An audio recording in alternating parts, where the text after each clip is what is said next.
Hey, what's up guys? MGH here. Welcome back to another episode of the Arsenal Career Mode. Right now, after 5 games, we are sitting in 3rd place. We are up against Spurs in our first game today. This is going to be a post-commentary. I wanted to get a lot of games done in this episode. I had a massive headache yesterday, so I didn't really feel like having all of my studio lights on. So apologies for that, guys, but we will get into this North London derby and hopefully pick up the 3 points. Let's have a look at this Tottenham side then.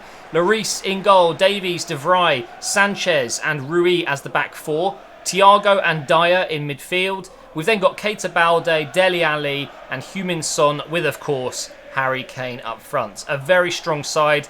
And actually I went into this game knowing that we beat them in the Community Shield, but also wary that they could easily beat us. On their day, I think Tottenham are one of the best teams in FIFA and one of the best teams in the Premier League in real life, I would say. And they get off to an absolute flyer here. 2 very good early chances. We then get our own chance here.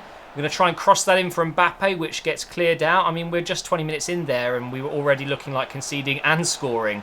Bellerin here with a great chance to shoot with his left foot. And let's just have a look at this again. Oh, wow.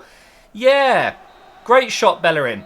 And that pretty much put an end to the first half. So no goals, but some very clear chances. Now, straight away in the second half, Mbappe through on goal with his weaker foot. That is how you do it, Bellerin. Now, I'm not trying to compare you to Mbappe, but come on. His shot was ridiculously bad, and then that was ridiculously good.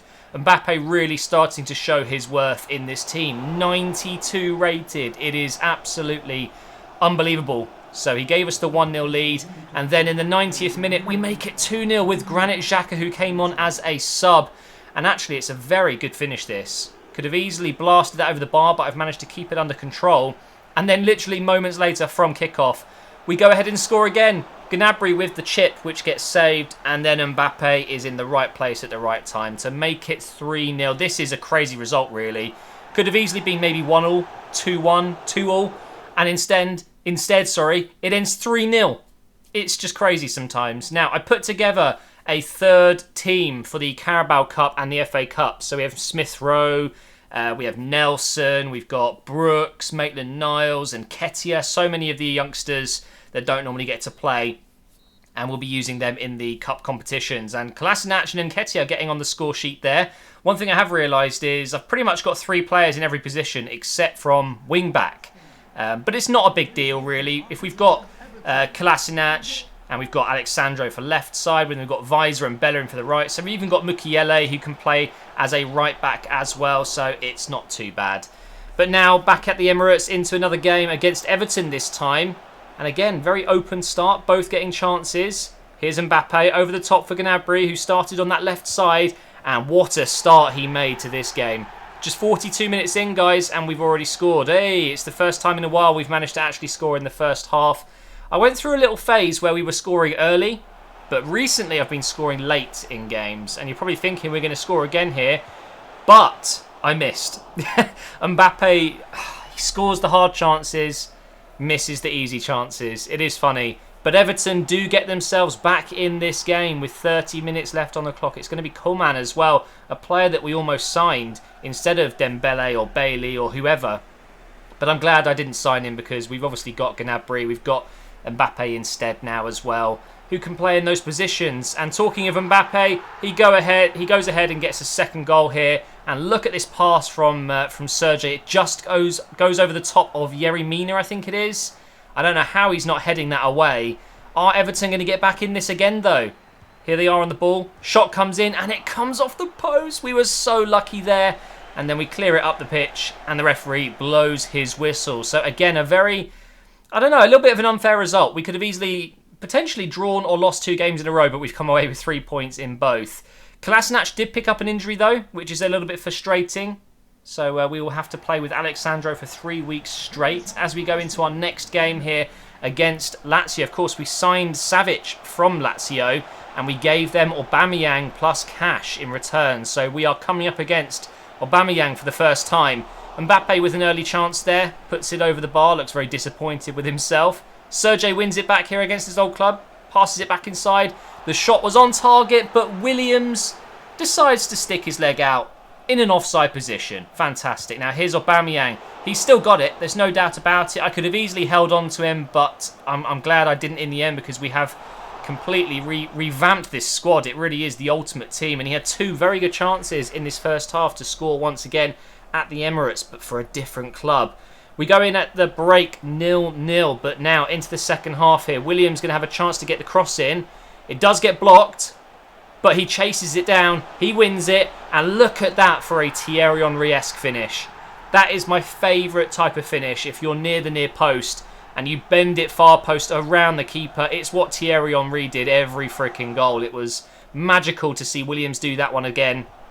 And look at this for a setup as well. We win the ball at the halfway line and we just instantly hit them on the break. And Mbappe is just so difficult to catch when he gets past you. And he scores again. And that celebration is already annoying me. I'm going to have to try and remember to do a different celebration every now and again. But the new number 14, Mbappe, like I said earlier on in this episode, he really is showing his worth now. And I think I'm starting to get used to him. We almost get through again here. And it was a little bit of a dodgy tackle. But we do win the game 2-0. Lazio really should have done better in that match. I was hoping for a tighter game. It's always more interesting when games are tight. But it was, in the end, pretty comfortable. Now we'll go back into the Premier League. This time up against Leicester. At one of my favourite stadiums in the game. We get an early chance there with Sergi. Unfortunately, he gets saved. We're going to get the cross in. Punched away by Schmeichel. Comes out here to Torreira. We're going to keep the ball on the attack here. Mbappe with another strike saved by Schmeichel. It's okay there. We're going to get the corner in. It's a decent cross which gets headed out. Mukiele does great to win that back. And here's Mbappe with his tricky feet. Going to hit it across the keeper this time. And once again, Schmeichel saves it. I think that's 3 or 4 saves in the first 15 minutes of the game. All the pressure on Leicester. And then in the 30th minute, they do get a shot on target. Leno has to make the save. And then just a few moments later, we go down the other end. And finally, we beat Schmeichel. And it's Williams once again. I think I've really found the duo of dreams almost with Williams and Mbappe. I thought Lacazette and Aubameyang were good. But trust me, Williams and Mbappe, it might just be one of the strongest 2 up front I've ever used. As a partnership, they have everything.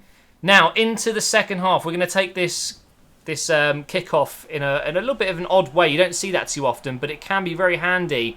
And we've instantly got on the break. Mbappe with a finesse shot, which just goes wide of the post. We quite literally could have scored the fastest goal in a second half that we've scored in this career mode. It was pretty much instant.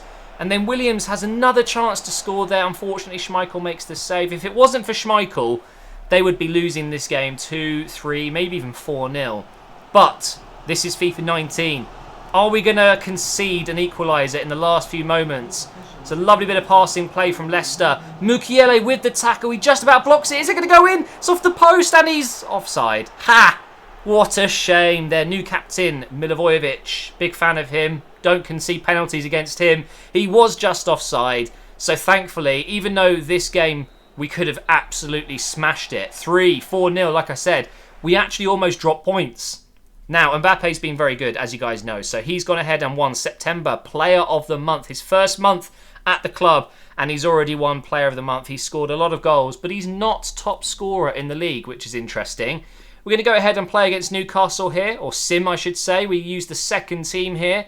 And Lacazette and Ramsey getting on the score sheet there. Kolasinac, he is back from injury now and picks up a yellow card in that game. And then we go into a big game. This one is quite important. Against Shakhtar Donetsk, we've made such a good start to our Champions League season. We want to keep that going. They do get a free kick in the first few moments here, which is a comfortable save from Leno. But they keep the pressure on with some lovely 1-2s here. Right into the box. Another 1-2 there. Maybe would have been a little bit unnecessary, but another save by Leno. And then again, another shot coming in which just goes over the bar. So within 10 minutes, not looking like a good game. Bellerin finds Smith Rowe, who was playing up front with Mbappe. I wanted to give him a go as a left striker. And somehow, he scored from there. The goalkeeper has to be doing better. Just look at the replay. It really wasn't a good shot, was it? I mean, it was right underneath him. He's just dived over it. And then Bellerin through and goal gets another shot on target. So we've turned this game around, really, after playing really badly at the start. We've now managed to score and we're having some chances. However, they were also still really playing some good stuff and they hit the bar, which was a little bit unlucky.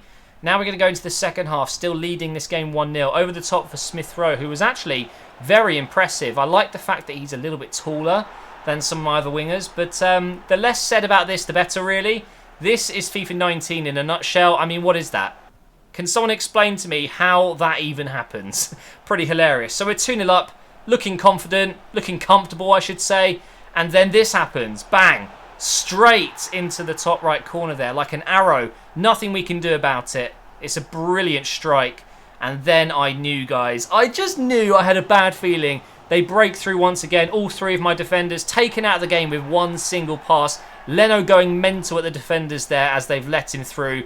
He's not going to be able to save that. And they are all of a sudden equal. It's so frustrating when you're leading the game and then you just give away 2 stupid goals. But then, in the last few moments, a chance for Guendouzi. He can't score it. We're going to get another chance to get the cross in. Williams to dink it into the box. And it was a shocking cross. So from 2-0 up, looking comfortable, to drawing 2-2 against Shakhtar Donetsk. It was an important game. We really should have been winning that. But unfortunately, it just wasn't to be. But now we are leading the way in the Premier League by 2 points. Southampton, Fulham and Leicester in the top 4 there. I'm sure that's all going to change very soon. And then here is the group stages in the Champions League. Halfway, 2 wins, 1 draw, 7 points. And it looks like it's going to be Lazio and us fighting for the top 2. So we will soon find out how that goes. But that is going to be the end of this video, guys. We'll be back to the normal commentary the next episode. So thank you for watching. Make sure you drop a like on this video and make sure you subscribe as well so you don't miss any more content. And I will see you next time.